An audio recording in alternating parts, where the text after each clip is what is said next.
실로암의 환희. 요한복음 9장 1절에서 12절 말씀입니다.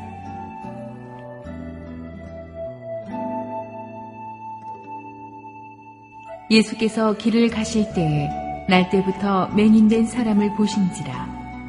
제자들이 물어 이르되, 라삐여, 이 사람이 맹인으로 난 것이 누구의 죄로 인함이니이까? 자기니이까 그의 부모니이까? 예수께서 대답하시되, 이 사람이나 그 부모의 죄로 인한 것이 아니라 그에게서 하나님이 하시는 일을 나타내고자 하심이라. 때가 아직 낮음에 나를 보내신 이의 일을 우리가 하여야 하리라. 밤이 오리니 그때는 아무도 일할 수 없느니라. 내가 세상에 있는 동안에는 세상의 빛이로라. 이 말씀을 하시고 땅에 침을 뱉어 진흙을 이겨 그의 눈에 바르시고 이르시되, 실로암 못에 가서 씻으라 하시니, 실로암은 번역하면 보냄을 받았다는 뜻이라. 이에 가서 씻고 밝은 눈으로 왔더라. 이웃 사람들과 전에 그가 거린인 것을 보았던 사람들이 이르되, 이는 앉아서 구걸하던 자가 아니냐. 어떤 사람은 그 사람이라 하며 어떤 사람은 아니라 그와 비슷하다 하거늘 자기 말은 내가 그라 하니, 그들이 묻되 그러면 내 눈이 어떻게 떠졌느냐. 대답하되 예수라 하는 그 사람이 진흙을 이겨 내 눈에 바르고 나더러 실로암에 가서 씻으라 하기에 가서 씻었더니 보게 되었노라. 그들이 이르되 그가 어디 있느냐. 이르되 알지 못하노라 하니라. 아버지 은혜를 감사합니다. 어두움을 지나고 있던 우리 한 사람 한 사람이 교회를 통하여, 말씀을 통하여 하나님을 만나고 빛을 본 것을 감사합니다. 우리의 인생에 하나님 실로암이 되어 주옵소서. 예수님의 이름으로 기도합니다. 아멘. 어떤 친구들이 모여 앉아서 만약에 이거 사고가 나서 장애인이 되었을 때 어떤 장애가 되는 것이 가장 무서우냐 그랬을 때 거의 99%가 눈이 모는 것이 가장 무섭다고들 대답했습니다. 왜냐하면 이렇게 다리를 못 움직여도 앉아서 이제 컴퓨터도 하고 사람도 만나고 얘기할 수가 있고, 손이 다치거나 이렇게 하는 건 다 괜찮은데 앞을 못 보는 그 상황은 상상하기도 끔찍하다는 거예요. 그래서 그게 가장 무서운 공포라고 합니다. 그래서 그런지 이 유대인들도 특히 테네 소경, 사고로 눈먼 것도 아니고 어렸을 때부터 앞을 못 보는 이 소경을 나을 수 있게 하는 사람은 반드시 하나님이 보낸 메시아일 것이다. 그래서 메시아를 확인하는 가장 큰 증표가 이 장님의 눈을, 그것도 테네 소경, 어렸을 때부터 앞을 못 보는 사람의 눈을 뜨게 하면 그 사람 진짜 메시아다. 그건 갑론을박의 그런 여지가 없다는 그런 정설이 있었는데, 그래서 예수님이 실로암의 이 테네 소경을 눈뜨게 하신 사건은 나사로를 죽음에서 일으키신 사건과 맞먹는 그런 파급적인 효과가 전 유대에 있었던 것입니다. 그래서 이 실로암의 사건이 중요합니다. 이 실로암에 이 소경을 놓고 예수님과 제자들이 지나가다가 이 제자들이 무식하게 그 앞에서 질문을 했어요. 예수님, 이 사람이 이렇게 된 게 이 사람 죄 때문입니까? 아니면 부모의 죄 때문입니까? 저는요, 얼마나 이 제자들이 이 무례한 질문인지 여러분 한번 상상을 해보세요. 이게 멀리서 한 말도 아니고 소경 바로 눈앞에서 한 거거든요. 원래 앞 못 보는 분들이 청각이 보통 사람보다 2배로 더 예민한 거 아시죠? 그것도 목소리나 작습니까? 이 베드로 같은 경우는 기차 화통 삶아 먹는 소리로 이 사람 죄예요? 이 사람 부모 죄예요? 그렇다고 뭐 지가 낫게 해줄 것도 아니면서. 근데 여러분 아프면은요 굉장히 사람이 예민해져요. 괜히 조그만 일로 삐지게 되더라고요. 저도 건강하다가 3개월 안면마비로 아파갖고 집에 있어 보니까 굉장히 예민해요. 삐져요. 그리고 가까운 사람들한테, 나를 케어해주는 사람들한테 막 신경질을 내고 있어요. 조금만 뭐 해도 이게 내가 이렇게 아프다고 나를 무시하나? 그리고 이렇게 친구들한테도 말이죠. 동료 목회자들이 전화 와가지고, 목사님, 우리가 가봐야 되는데 한번 갈까요? 그래서, 바쁜데 오지 마. 그렇다고 진짜로 안 오는 사람들한테 막 분노가 막 일어나는 거예요. 저런, 그런 없는 사람 있나? 그러면서 막 화가 나는, 아내가 좀 늦게 와도 화가 나고 말이죠. 애들이 나 불러도 대답 안 해도 화가 나고. 그러니까 환자가 오래 있으면 그 집안이 이상하겠더라고요. 그런데 텐의 소경, 평생 아픈 이 사람은 얼마나 예민할까? 안 그래도 아파 죽겠는데 와가지고 진짜 싫은 사람이 누구냐 하면은 와서 내가 왜 아프게 됐는지 분석해주는 사람이. 무리하고 건강을 안 돌보시고 뭐 운동 안 하시니까 그렇죠. 그러면서 그래서 내가 속으로 너나 잘해. 왜 내가 아픈데 너는 건강 괜찮나 보자.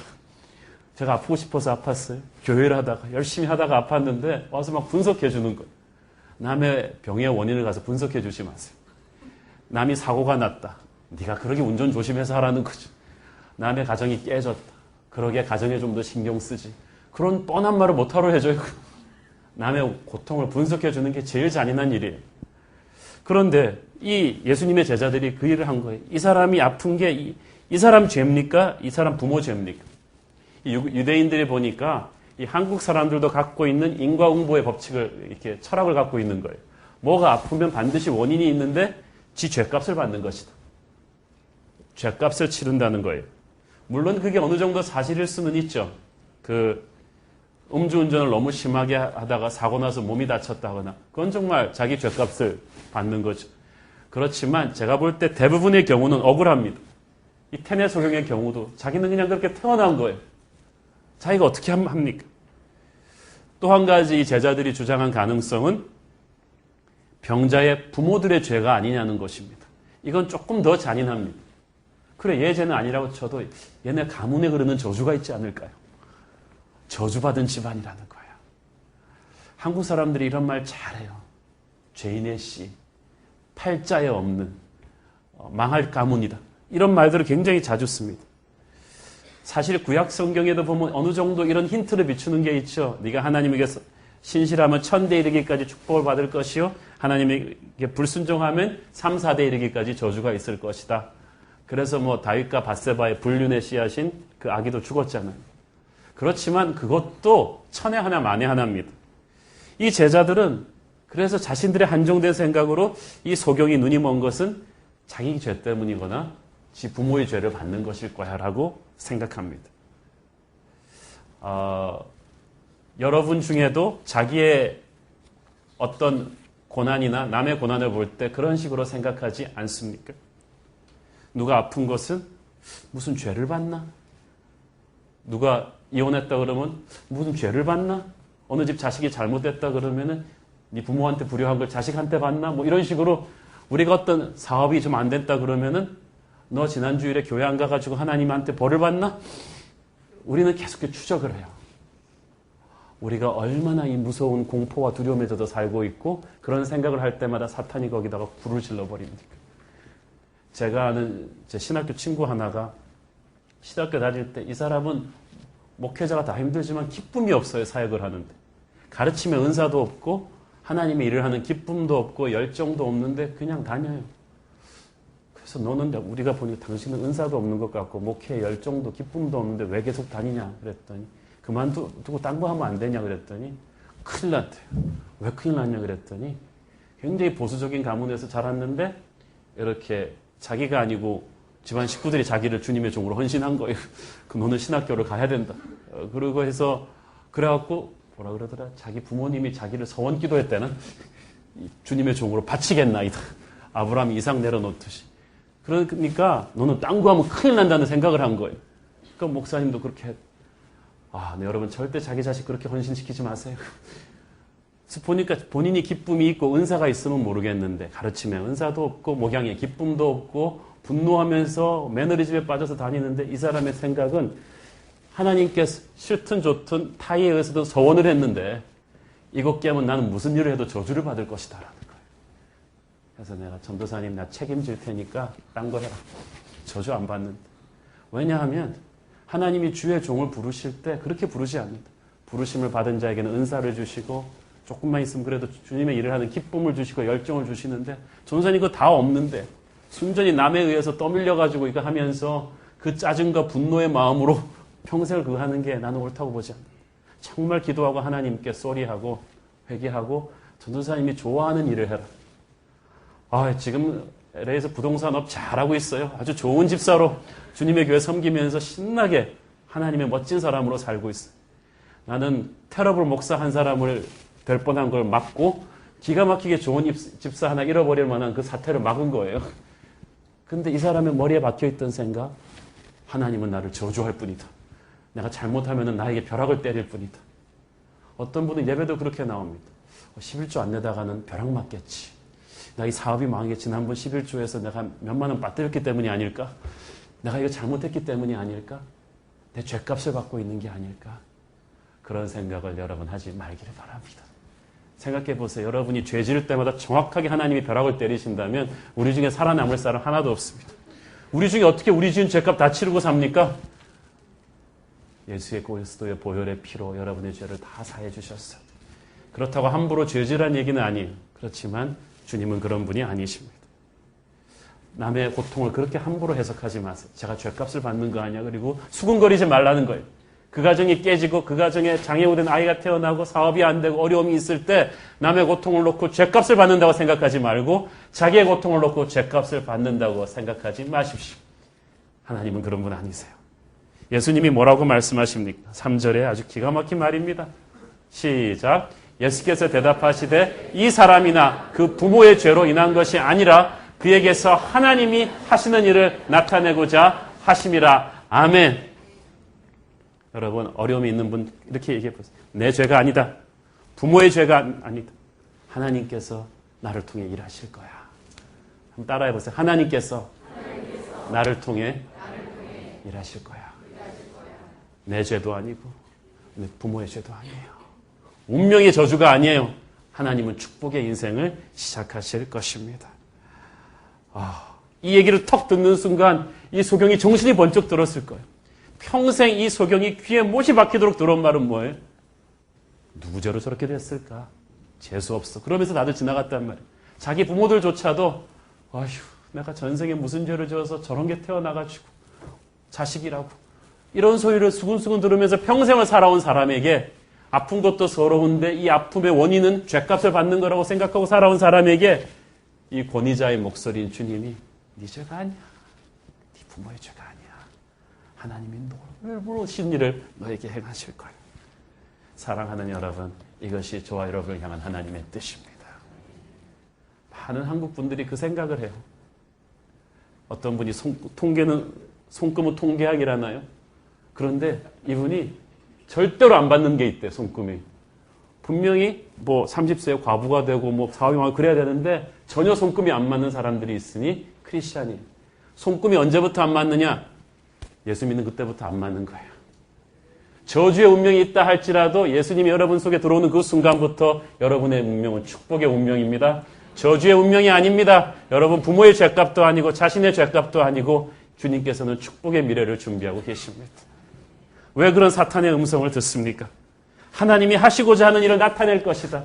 우리는 자꾸 과거 이거 누구 잘못이냐고 청문회하고 과거사 청산하는데 하나님은 그게 상관없어. 너에게 눈부신 미래가 시작될 것이다.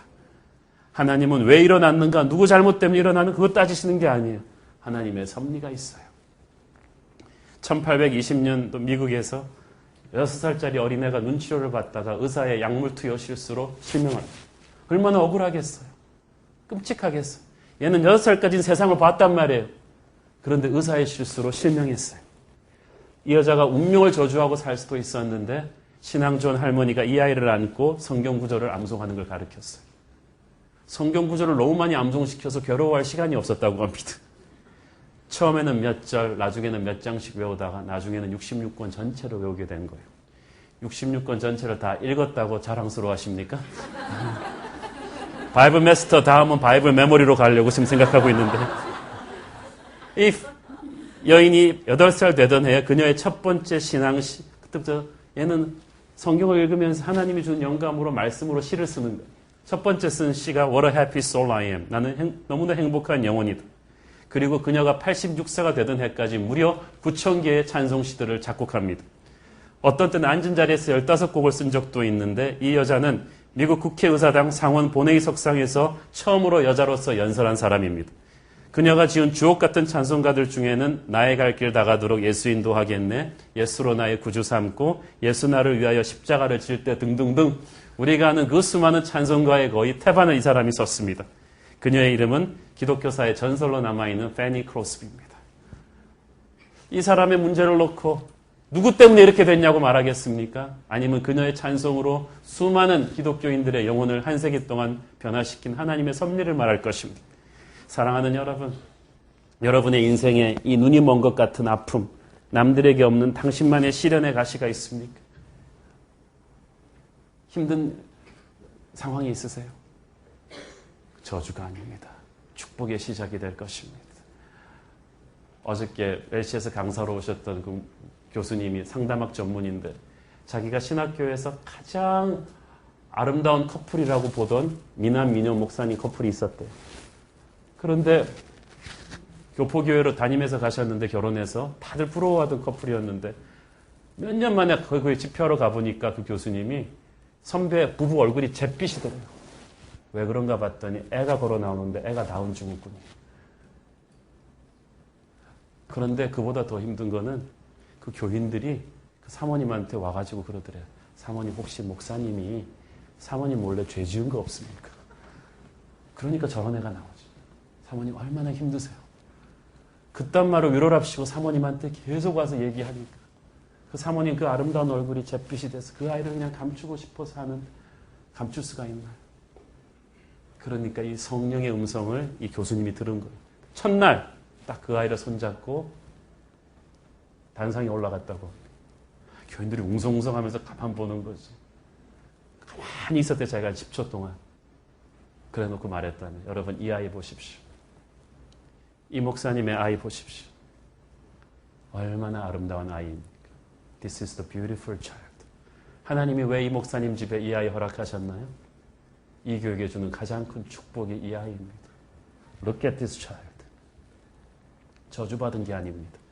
하나님의 축복의 통로가 될 것입니다. 그 얘기를 하는데 교인들이 그냥 울면서 회개하기 시작한 거예요. 한 명 한 명씩 나와서 이 아이를 껴안고 이 목사님 부부를 껴안았는데 그때부터 그 교회에 부흥이 온 거예요. 사랑하는 여러분, 우리는 서로에게 너무나 잔인합니다. 여러분 인생에도 실로암의 소경 같은 게 하나씩은 다 있어요. 어느 집안에 그게 없습니다. 지금도 있는지도 몰라요. 아이가 그런 문제가 있든지, 눈이 멀든지, 이혼을 했든지, 자식이 도망가 버렸든지, 사업에 정말 이상하게 지금 뭐가 엉겨 있든지, 좌천을 당했든지, 이게 여러분 저주받았다고 생각합니까? 죗값을 치르고 있다고 생각합니까? 아니에요. 하나님 그런 분 아니에요. 에레미야서 29장 11절 말씀 잘 들으세요. 하나님 음성이에요. 시작. 여호와의 말씀이니라. 너희를 향한 나의 생각을 내가 아나니 평안이요 재앙이 아니니라. 너희에게 미래와 희망을 주는 것이니라. 예수님께서 그 소경에게 하신 말씀이 평안이요 재앙이 아니니라. 저주가 아니니라. 네 한 사람으로 인해서 이 수많은 사람들이 하나님을 보게 될 것이다. 사도행전 3장에 나오는 그 47년 동안 안진뱅이가 재앙이었습니까? 그 사람 때문에 5,000명이 예수 믿고 초대교회가 탄생한 거예요. 하나님의 영광이 여러분에게서 시작될 것입니다. 부끄러워서 도망가지 마십시오. 여러분 저주받지 않았어요. 이제부터 축복이 시작될 거예요. 저주의 운명은 끊어졌어요. 예수님께서 십자가에서 다 감당하셨어요. 이제 새로 시작합니다. 예수님께서 이 소경의 눈에 흙을 바르십니다. 이거 이상하지 않아요? 다른 소경들은 바디메오나 이런 소경들은 예수님께서 말씀으로 치료해 주셨어요. 암 못 보니까. 그런데 이 소경만 굳이 흙을 또 발라가지고 어떤 분들은 이게 민간요법 아닐까요? 침과 흙을 섞으면 특별한 요법. 하여간 한국 분들은 너무 오버해서 생각하시는 게 문제. 그거 아니에요. 실로암에 가서 씻으라는 거예요. 실로암이 또 가까운 연못이 아니에요, 여러분. 여기서부터 장님이 있는 곳에서부터 800m 걸어가야 돼요. 800m도 한강변 자전거 길같이 좋은 길 아니란 말이에요. 예루살렘의 그 꼬불꼬불한 재래시장 그 복잡한 길을 800m를 가야 돼요. 성한 사람도 그거 가려면 힘들어요. 그런데 눈에다가 이상한 흙 붙이고 사람들 막 놀리고 웅성웅성 하는데 넘어지고 힘들어하면서 800m 가는 그 소경의 모습을 생각을 해보세요. 예수님께서 왜 그 상황 다 하시면서 그걸 시키셨는가? 예수님은 이 사람의 마음의 눈까지 뜨게 하시려는 거예요. 저는 생각해 봤어요. 야, 어떻게 처음 만난 예수님의 말씀 한마디 믿고 그거 붙이고 800m 갈 생각이 났을까? 어떻게 쉰소리 한 번 안 내고 얘는 순종을 했을까? 나 같으면 어려웠을 텐데. 생각을 해보니까 이 소경은요, 평생 처음으로 자기를 사람 취급해준 예수님의 사랑에 벌써 가슴이 녹은 거예요. 다 누구 죄 때문에 저렇게 됐다 그랬는데 그 권위 있는 예수님의 음성으로 이 사람의 죄도 아니고 부모의 죄도 아니고 하나님의 일이 있을 것이다. 여러분, 여기 하나님의 일이 있을 것입니다. 하나님의 영광이 드러날 것입니다. 그 사람은 지금 사는 길이 실로암 가는 것처럼 고통스럽고 힘들어도 지치지 않아요. 왜냐하면 기대감이 있으니까. 여러분, 미래에 대해서 기대하십시오. 월요일날 출근하는 것을 막 죽으러 가는 것처럼 출근하지 마세요. 오늘 일이 있을 거예요. 놀라운 축복의 일이 있을 거예요. 하나님의 일이 있을 거예요. 비틀거리고 힘들어도 여러분 인생길을 쫙 가십시오. 끝에 실로암이 기다리고 있습니다. 기다리고 있는 거예요. 믿음의 순종. 평생 처음으로 자기를 사랑으로 대해준 그분에 대한 감격으로 순종하는 거예요. 마침내 그 미끄러운 실로암에 도착했는데 여기가 또 내려가는 길이 보통이 아니에요. 석회암 안반으로 깎아가지고요. 미끌미끌하단 말이에요. 이걸 넘어지면서도 기어 내려가는 그 소경의 모습을 한번 상상을 해보십시오. 그리고 마침내 이 차가운 물에 손을 탁 닿는 그 순간에 얼마나 떨렸겠어요. 이게 진짜 될까 안 돼. 그러면서 그 찬물을 갖다 눈에다 탁 끼얹는 그 순간에 자, 테네 소경은 한 번도 빛을 본 적이 없는 사람이죠. 헬렌 켈러처럼. 단 3일만이라도 세상을 보고 다시 장님이 되면 소원이 없겠다 그랬는데 헬렌 켈러 이 사람이 처음으로 빛이 쫙 들어온 거예요. 빛이 쫙 들어오면서 꽃이 보이고 들이 보이고 산이 보이고 귀로만 듣던 모든 것들이 그림처럼 바바바박 들어오기 시작하면서 거의 신봤다 그러면서 튀어올랐을 거예요. 내려갈 때는 기어서 내려갔지만 올라올 때는 마이클 조던처럼 튕겨서 올라왔어요. What a wonderful world. 이 아름다운 세상이 있었다니. 그러면서 튀어 올라오면서 춤을 추면서 그 800m를 뛰어왔지 않았겠습니까? 예수를 믿는다는 것이 그런 것입니다. 들어올 때는 다 죽어서 들어오지만 나갈 때는 이렇게 튀어서 춤을 추면서 나가는 것입니다. 여러분의 주님을 만난 후가 그렇게 되길 바랍니다. 나중에 35절, 38절을 보면 주님께서 네가 인자를 믿느냐? 그리고 그 사람에게 예수를 주셨어요. 그리고 그때 무릎 꿇어 경배하며 그가 살아난 거죠. 육체의 눈과 함께 영혼의 눈이 뜨게 되는 기가 막힌 구원의 날이 그에게 임한 것입니다. 여러분의 인생에도 주님이 오늘 실로암 되어서 임하시기를 바랍니다. 이 실로암에 담긴 메시지는 큽니다. 나는 세상의 빛이라고 하셨습니다. 태초에 하나님이 세상을 창조하실 때 불부터 켜놓고 하셨어요. 빛부터 비추고 하셨어요. 이 소경의 문제는 빛이 없는 거였어요. 빛이 없으니까 직장도 못 잡고 결혼도 못하고 그렇게 비참하게 사는 거예요. 이 사람한테 직장 찾아주고 결혼시켜주는 게 문제가 아니라 빛을 주면 모든 게 끝나요. 인류의 문제는 교육을 못 받아서의 문제도 아니고 돈을 못 벌어서의 문제도 아니에요. 하나님의 빛이 없어서기 때문입니다. 구원받기 전에 우리는 영적인 소경이었다는 거죠. 주님의 빛이 들어올 때 우리는 비로소 진정한 새로운 인생을 살게 되는 것입니다. 더 이상 팔자를 탓하고 과거를 탓하고 누구에게 책임 전가하는 그런 슬픈 운명의 인생이 아니라 하나님이 축복하는 새로운 시대가 저와 여러분에게 열리게 된 것입니다. 7절에서 요한은 실로암이라는 말의 의미를 가르쳐주죠. 보내심을 받았다는 뜻입니다. 인간을 죄에서 건져주기 위해서 하나님이 예수님을 보내셨어요. 예수님이 이 장님을 살려주기 위해서 실로암으로 보내셨어요. 보내서 인생을 바꿔준 거예요. 이 실로암의 물은 예수 그리스도를 상징합니다. 메시아를 상징합니다. 누구든지 그의 이름을 믿는 자마다 십자가 보혈로 깨끗이 씻김을 받게 될 것입니다. 새로운 인생을 시작하게 될 것입니다. 질겅이처럼 자기를 억누르고 있던 가문의 저주도 그런 죄책감도 수많은 사람들의 독한 저주와 악한 말들도 그 순간부터 힘을 잃고 여러분에게서 떨어져 나가게 될 것입니다. 주 예수를 믿으라 그리하면 너와 네 집이 구원을 얻게 될 것인데 그것은 절망으로부터의 구원이며 슬픔으로부터의 구원이며 자기 연민으로부터의 구원이며 무기력함으로부터의 구원이며 사람들의 독설로부터의 구원입니다. 그때부터 어떤 인간이 여러분에게 독하게 말한다 할지라도 그 말은 힘이 없이 떨어지게 될 것입니다. 실로암의 물은 주님이 보내실 성령이에요. 요한복음 7장 38절 39절 시작. 나를 믿는 자는 성경의 이름과 같이 그 배에서 생수의 강이 흘러나리라 하시니 이는 그를 믿는 자들이 받을 성령을 가르쳐 말씀하신 것이 성령이에요. 요한복음 곳곳에서 이 물은 생수의 원천, 이것은 성령을 상징합니다. 지금도 세계 곳곳에서 예수 그리스도를 믿는 자에게 성령의 생명수가 흘러들어가서 여러분의 인생을 바꾸게 될 것입니다. 저주에서 축복으로, 죽음에서 생명으로 그렇게 바꾸게 되는 거예요. 이 실로암의 사건을 통해서 주님께서는 주님을 믿은 우리에게 준 사명이 무엇인지를 가르쳐주고 계십니다. 4절을 같이 보겠습니다. 시작. 때가 아직 낮음에 나를 보내신 이의 일을 우리가 하여야 하리라. 밤이 오리니 그때에는 아무도 일할 수 없느니라. 예수님께서는 실로암의 구원을 체험한 우리에게 함께 주님의 파트너가 되셔서 사람들을 살리는, 영적인 소경 같은 사람들을 살리는 일을 초대하고 계십니다. 때가 아직 낮음에 나를 보내신 이의 일을 하여야 한다. 때가 아직 낮이라는 것은 하나님께서 내게 주시는 역사의 순간 동안에 하나님의 일을 하라는 것입니다. 하나님께서 우리에게 주신 시간은 이게 보통 시간이 아닙니다. 나 잘 먹고 잘 살라고 준 시간이 아니라 하나님의 일을 하라고 준 시간이에요. 하나님께서는 우리가 누군가에게 실로암이 되어주기를 원하십니다. 이게 그런데 나는 아직 바쁜데요. 나는 어린데요.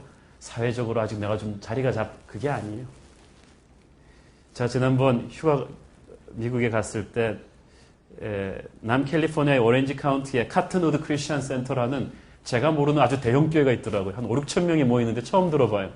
그래서 우연히 거기 들려서 예배를 드렸는데 이 교회 담임 목사 베일리스 컨리, 저는 어느 교회나 회사를 가든지 그 교회 시니어 리더십의 역사를 연구하는 사람이잖아요. 그래서 탁 물어봤죠. 그랬더니 이 담임 목사 간증 스토리를 얘기해 주는데 35살에 예수를 믿었대요. 그럼 언제 이 교회를 이렇게 키운 거예요? 이 사람이 그때까지만 해도 술과 마약에 찌들어 있던 히피같이 살다가 공원에서도 그냥 반쯤 가가지고 이렇게 딱 앉아 있는데 12살짜리 소년이 앞을 지나가는데 순간적으로 그 얼굴에 있는 평화와 기쁨이 전류처럼 자기한테 찌릿 오더라고요. I want what he has. 왜 12살짜리 애한테 있는 게 나한테 없을까? 그래서 쫓아갔더니 걔가 먼저 다가오더래요. 옆에 앉더니 첫 번째 얘기가 애가 Do you know Jesus? 예수님에 대해서 아네요. 그러더니 근데 길에 지나가는 교회에서 전도하는 거랑 다르더 이 사람 얘는 정말 하늘의 천사 같은 평화를 뿜으면서 예수님에 대해서 한두 시간을 얘기를 해주는데 세상에서 가장 친한 친구 얘기하듯이 얘기해 주더라는 거죠. 홀린 듯이 얘 얘기를 듣고 있으니까 자기 가족한테 소개를 해주고 자기 가족이 주소를 주면서 한 2주 있다 놀러 오라 그러더래요. 자기 그래서 한 2주 있다 그냥 아무 때나 놀러 갔대요. 그랬더니 이미 음식을 딱 그 시간에 맞게 준비해놓고 기다리더라는 거예요, 가족이. 나오는지 어떻게 알았냐 그랬더니 예수님이 말씀해줬다고 그러더래요. 그래서 너 오늘 저녁에 우리 교회 집회 가자 그러더래요. 그래서 그 12살짜리 소년의 손을 잡고 이 35살짜리 술과 마약 중독자가 교회를 갔는데 그 전에 어떤 일이 있었냐 하면은 자기가 예수님 믿기 전에 하나님한테 그냥 별을 보면서 막 쏟아낸 질문들이 한 4-5가지가 있대요. 하나님이 살아계시면 왜 세상에 이렇게 많은 사람들이 굶어 죽고 있으며 뭐 이런 질문들을 한 4-5개를 쏟아냈다는 거예요. 아무도 없을 때 별을 보면서. 그 교회 집회를 딱 갔는데 5명이 간증을 하는데 첫 번째 사람이 나와서 자기가 첫 번째 하나님한테 했던 질문을 얘기를 하더래요. 그리고 답을 얘기해 주더래요. 2번째. 순서도 안 바뀌고 3번째, 4번째. 그때 하나님의 사랑이 가슴으로 확 온 거예요. 네가 내가 살아있다는 것을 이제 알겠느냐. I was listening to you. 너 혼자 외롭다고 생각했냐? 나는 너를 기다렸다. 그때 눈물이 왈칵 나면서 이 사람이 앞으로 엎어지면서 예수님을 영접합니다. 12살짜리 소년이 그 사람에게 실로암이 되어주었기 때문에 그때 예수 믿은 그 사람이 그렇게 파워풀한 교회를 만들게 되었습니다. 하나님이 여러분에게 누군가에게 실로암이 되어주기를 원하십니다. 시간이 많지 않아요. 밤이 오리니 그때는 아무도 일할 수 없으리라. 밤이라는 것은 역사의 끝입니다. 주님 다시 오실 때는 게임 오버예요. 아무도 할 수가 없어요. 그때 우리는 구원을 받아도 아무에게도 하나님의 빛을 주지 않은 부끄러운 구원을 얻게 됩니다. 그런 부담감을 얻고 살면 안 됩니다, 여러분. 하나님을 안 믿는다는 것이 얼마나 인간을 비참하게 하는 줄 아십니까? 제가 몇 번 간증한 적이 있지만 한 2, 3년 전에 이름만 대면 다 아는 한국의 톱 여성 탤런트가 자살을 했습니다. 그런데 그 사람을 저는 직접 만난 적은 없지만 교회는 듬성듬성 다녔는데 이 사람이 신앙이 없는 가운데서 이혼하고 여러 가지 고통이 많다는 걸 알고 있었어요. 믿음이 없어서 그렇구나. 누가 이 사람에게 진정한 믿음을 줄 사람이 없나 그러는데 하나님이 네가 해줘야 된다는 거예요. 기회가 2번 있었어요. 한 번은 이분이 나를 찾아왔는데 제가 교회에 없었고, 한 번은 제가 출하했는데 약속이 안 맞았고. 그런데 그 사람이 자살하기 한 달쯤 전에 나온 드라마를 보고 있는데 너무 큰 부담이 오는 거예요. 하나님께서 정확하게 말씀하셨어. John, you need to talk to her. 네가 저 여자한테 얘기를 해줘야겠다. 네가 저 여자랑 성경 공부를 해줘서 구원의 길을 알려줘라. 인생의 끝에 와 있다. 하나님, 저 사람 톱스타인데요. 저렇게 유명한 사람을. 그게 문제가 아니라는 거예요. 네가 빛을 줘야겠다. 그래서 그 드라마 감독한테 전화를 했어요. 친분이 있어가지고. 내가 저 사람 만나서 성경 공부를 좀 하고 싶다. 목사님 좋은 생각입니다. 그렇지만 이 드라마 촬영이 끝나야 되니까 한 2, 3주 있다가 스케줄을 제가 잡아보겠습니다. 근데 제가 그때 하나님이 주시는 타이밍은 2, 3주를 기다릴 판이 아니었어요. 그렇지만 제 생각에, 인간적인 생각에 민망하게 그 톱스타가 귀찮아 할 텐데 나도 바쁜데 2, 3주 뭐 드라마나 끝내고 하지. 그냥 예 그러고 그냥 안 했어요. 그리고 정확하게 2주 후에 자살한 거야. 제가 그 뉴스를 보면서 얼마나 하나님 앞에 죄송스러운지 눈물이 나는지. 사랑하는 여러분, 하나님은 여러분이 누군가에게 실로함이 되어주기를 원하십니다. 미루면 안 돼요. 미루면 안 돼요. 자, 여러분 따라해 보세요. 나는 누군가에게 실로함이 되어줘야 한다. 여러분 주위에 있는 사람, 아는 사람이 그냥 있는 게 아니에요. 이 실로함의 도전은 선교의 도전입니다. 전도의 도전입니다. 오늘 메시지를 정리하면 이렇습니다. 이 실로함의 포인트는 2가지죠. 오늘 여러분이 소경과 같은 암흑 같은 고통에 있다면, 죄 속에서 절망하며 사람들의 소리를 듣고 내가 왜 이렇게 벌을 받고 있는가, 저주를 받고 있는가 생각하는 사람이 있다면 저주를 받는 것이 아니라 축복을 받을 사람임을 믿기를 바랍니다. 헬렌 켈러는 유언같이 그런 말을 했다고 합니다. 자기는 테네 소경으로 살다가 죽지만 자기가 감사할 것은 자기가 눈을 떠서 처음 보게 될 것은 주님의 영광이기 때문이다. 사랑하는 여러분, 주님의 영광이 여러분에게 임할 것입니다. 이때까지는 캄캄하고 힘든 인생이었지만 눈물을 닦으십시오. 그리고 하나님의 영광이 자신에게 임할 것을 기대하십시오. 2번째로 여러분 주위에 있는 모든 걸 갖추고 있지만 영혼이 암흑 속에 있는 그 누군가에게 여러분은 실로함이 되어주시기를 축원합니다. 기도하겠습니다. 하나님 은혜를 감사합니다. 어두운 밤에, 캄캄한 밤에 절망하고 있던 우리에게 빛이 되어주신 주님을 사랑합니다. 그 주님을 믿음으로 구원받은 우리 누군가에게 미루지 말고 실로함의 증인이 되어주게 하여 주옵소서. 예수님의 이름으로 기도합니다. 아멘.